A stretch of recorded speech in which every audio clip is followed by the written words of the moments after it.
বাংলার উর্বর পলিমাটিতে এক সময় মিশেছিল নীল চাষের রক্তমাখা ইতিহাস। সেই ইতিহাসেরই এক নির্বাক সাক্ষী আউলিয়াপুর নীলকুঠি। জীর্ণ দেয়াল আর আগাছার ভিড়ে ঢাকা পড়া এই স্থাপনাটি আজও বহন করে চলেছে ব্রিটিশ নীলকরদের শাসন আর শোষণের স্মৃতি।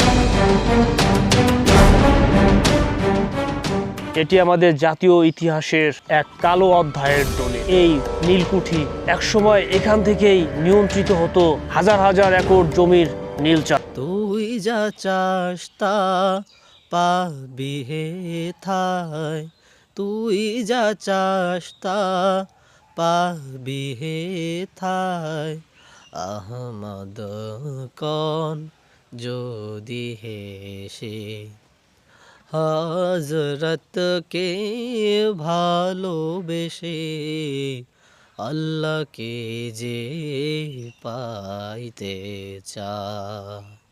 আমরা গানের সাথে সাথে এখন আমরা একটু এই জায়গাটাকে একটু উপভোগ করব। এই জায়গাটা সম্পর্কে আমি ভাইয়ার সম্বন্ধে আসছি, ভাইয়ার সাথে আসছি, এই সম্পর্কে ভাইয়ার ডিটেলসে জানে।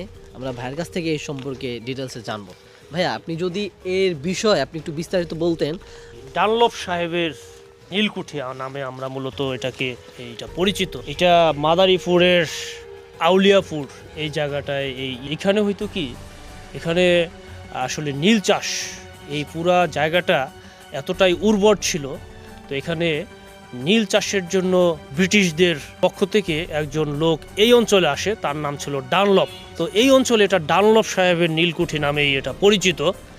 তো এখানে তখন তো ব্রিটিশ সাম্রাজ্য, প্রায় 1800 শতকের কথা, আজ থেকে প্রায় 150-200 বছর আগের কথা। ওদের এই অঞ্চলের অনেক কৃষক এই নীল চাষ করতে ওরা আগ্রহী ছিল না, কিন্তু ব্রিটিশরা ওদেরকে দিয়ে এটা করাই নেওয়ার জন্য ওদের পাইক পেয়াদা ছিল, ওদেরকে দিয়ে ধরে নিয়ে আসতো। নিয়ে এসে যারা তোমার আগ্রহ ছিল না ওদেরকে এই যে আমি ঠিক এই যে জায়গাটায় দাঁড়িয়ে আছি এই অন্ধকার প্রকোষ্ঠে যারা রাজি ছিল না ওদেরকে নিক্ষেপ করা হতো। ওদের উপর চলত অকথ্য অবর্ণনীয় টর্চার, নির্যাতন, দিনের পর দিন না খায় রাখতো। তারপর এই যে দেখছো কিছু কিছু সুড়ঙ্গ দেখা যাচ্ছে, এই যে সুড়ঙ্গ ঝুলিয়ে রেখে ওদেরকে টর্চার করা হতো। আর ওদেরকে একটা সময় ছেড়ে দেওয়া হতো যারা রাজি হতো। এই যে অর্থনৈতিকভাবে লাভবান এই টাকা পয়সা সব ব্রিটিশরা তো এইভাবেই চলতো। আমাদের এইগুলা থেকে মুক্তির জন্য আমাদের এখানে কিন্তু আমরা হাজী শরিয়তুল্লাহর নাম শুনেছি না? হাজী শরিয়তুল্লাহ আর বাড়ি কিন্তু ঠিক এই পাশেই শিবচর। উনি এই নীলকর চাষীদের দুঃখ দুর্দশায় বুঝতে পেরে উনি বিদ্রোহ, বাঁশের কেল্লা আমরা নাম শুনেছি, হাজী শরিয়তুল্লাহ দুদুমিয়া। আমি অতটা ভালো জানি না, ইতিহাসবিদ নই, কিন্তু আমার ছোট ছোট যে ইতিগুলো আসে আমি সেগুলাই যা শেয়ার করলাম।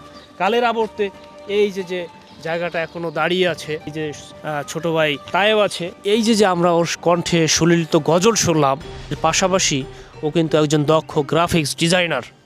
আমি আমার বাবার থেকে জিগেছিলাম, সে কইছিল আমি তো তোমার দাদার দ্বারে জিগেছিলাম। এই পর্দার শিলে আসলো, হে মনে করেন এমন কোনো নারী যদি মেলা করছে তার টাকার অহংকারে গরিবের ইয়ের জন্যে ওই বাচ্চাটা দেখছে, ওটার মধ্যে ছেলে না মেয়ে এ দেখা হে আবার হে ছাড়ছে। হে পর মনে করে যা এই সম্পত্তি আস্তে আস্তে বলে নিঃস্ব হয়ে গেছে গা, আর সরকারের নামে গেছে গা। এই যেমন আমার বাবার মুখের কথা শুনছি, আমার বাবার থেকে জিগেছিলাম আমি। এটা তো প্রজন্ম গেছে, অনেক প্রজন্ম হয়ে গেছে, এখন তো আর আমার এটা এখন সবাই বলে এইভাবে দেখতে ঠেকতে আহে আর দেখে, কিন্তু এখানে কি হয়েছে কেউই সঠিক বলতারে না। এটা পয়সা পুরুষ গেছে কইতে পারি না, এটা যে কে বানাইছে কে গড়াইছে কইতারি না।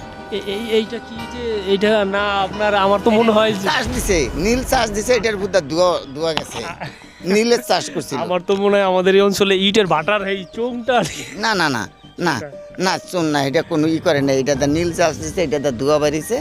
আর ওইখানে এই যে মাওয়া জাল দিছে, এইটা আমার দুধ মোনা মাওয়া জাল দিছে তো এখন আর হয় না। না, অনেক আগে হয়েছে। আমরা যেটা করতাম ওই যে জামা কাপড়ে যে ব্লু ইন্ডিগো, হ্যাঁ ওই নীল চাষ দিছে পূর্বে আগে। ওই যে মোর বাবাও দেখে নেই, আলে বুঝেন তার বাবার দ্বারে জিগেছে। তাহলে আমার বাবার আমার দাদার খবর আমি একলা জানি, আমি আমার বাবার থাকে জিগেছি, বাবাই জিগেছে তার দাদা তার বাবার তো নেই, তাই এই খবরটা আমার জানিয়ে রাখছি।